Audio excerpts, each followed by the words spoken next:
नमस्कार दोस्तों। भारतीय संविधान में मूल रूप से कुल 8 अनुसूचियां थी। बाद में संशोधनों के द्वारा 4 और जोड़ दिया गया, तो कुल मिला के आज 12 अनुसूचियां हैं। ठीक है। पहली अनुसूची में राज्यों और केंद्र शासित प्रदेशों के नाम और उनके अधिकार क्षेत्र हैं। ठीक है। तो जब भी आप कोई नोट्स बनाते हो तो सबसे पहले क्या लिखते हो? अपना नाम लिखते हो। तो इस तरह से इसको आप याद कर लेना कि पहली अनुसूची में राज्यों के नाम और केंद्र शासित प्रदेशों के नाम हैं। ठीक है।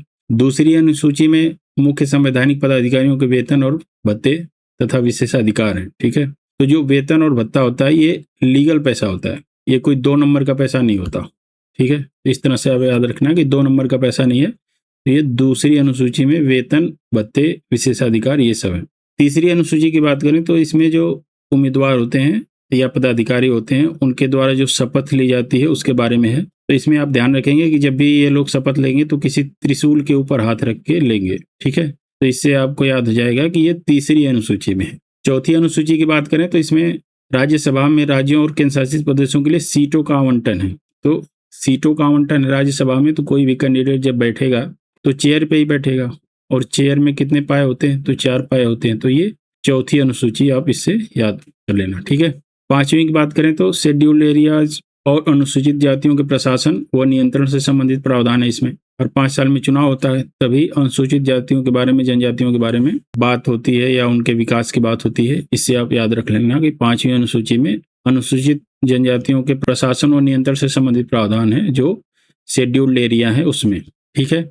छठी अनुसूची की बात करें तो इसमें जो पूर्वोत्तर के 4 राज्य हैं उनके जनजातीय क्षेत्रों के प्रशासन से संबंधित है, और इसका ट्रिक है तामेमी।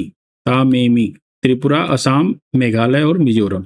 ठीक है। ये चारों पहाड़ी राज्य हैं। इसमें जब आप घूमने जाएंगे तो इतनी जटिल यहाँ की जो टोपोग्राफी है कि आपको छठी का दूध याद आ जाएगा। तो इससे आप याद रख लेना, छठी अनुसूची में तामेमी वाले राज्य हैं चारों।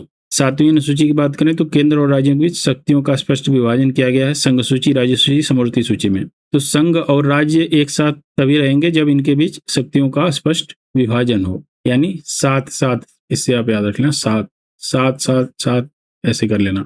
ठीक है। इससे पहले जो एक था ये तीसरा, इसमें राष्ट्रपति, उपराष्ट्रपति और राज्यपाल के शपथ से संबंधित प्रावधान नहीं है। इनके लिए अलग अलग अनुच्छेद आप देख सकते हैं, आर्टिकल 60, 69, 159 में इसका प्रावधान किया गया है। 8वीं अनुसूची में शुरुआत में 14 भाषाएं थी, वर्तमान में 22 भाषाएं शामिल कर ली गई हैं। तो जिन भाषाओं को इसमें शामिल कर लिया जाता है 8 में, उनका ठाठ बढ़ जाता है। ठीक है। तो 8 वालों का ठाठ बढ़ जाता है। 22 भाषाएं हैं, बाद में 8 और भाषाओं को जोड़ दिया गया, सिंधी, कोंकणी, मणिपुरी, नेपाली, बोडो, बोडो डोगरी, मैथिली, संथाली। ठीक है।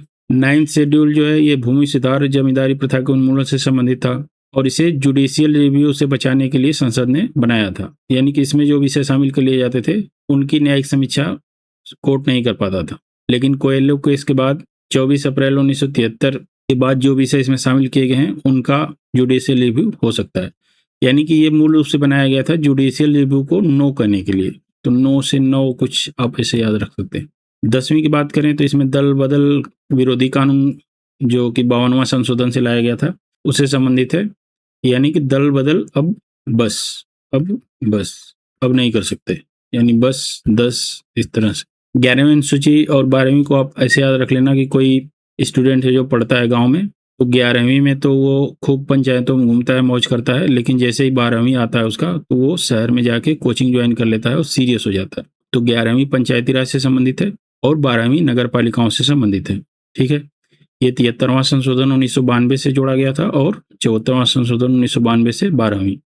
यहाँ से आप जैसे 92 में दोनों है तो 92 को उल्टा करेंगे तो 29 हो जाएगा। तो 29 विषय है किसमें? पंचायतों में, और इसमें इन दोनों का मल्टीप्लाई कर देंगे तो 9×2=18 हो जाएगा, ये नगर पालिकाओं वाला। ठीक है। इसको याद रखने के लिए एक फेमस ट्रिक भी है, टीयर्स ऑफ ओल्ड पीएम, ये भी आप देख सकते हैं जो आपको सही लगे।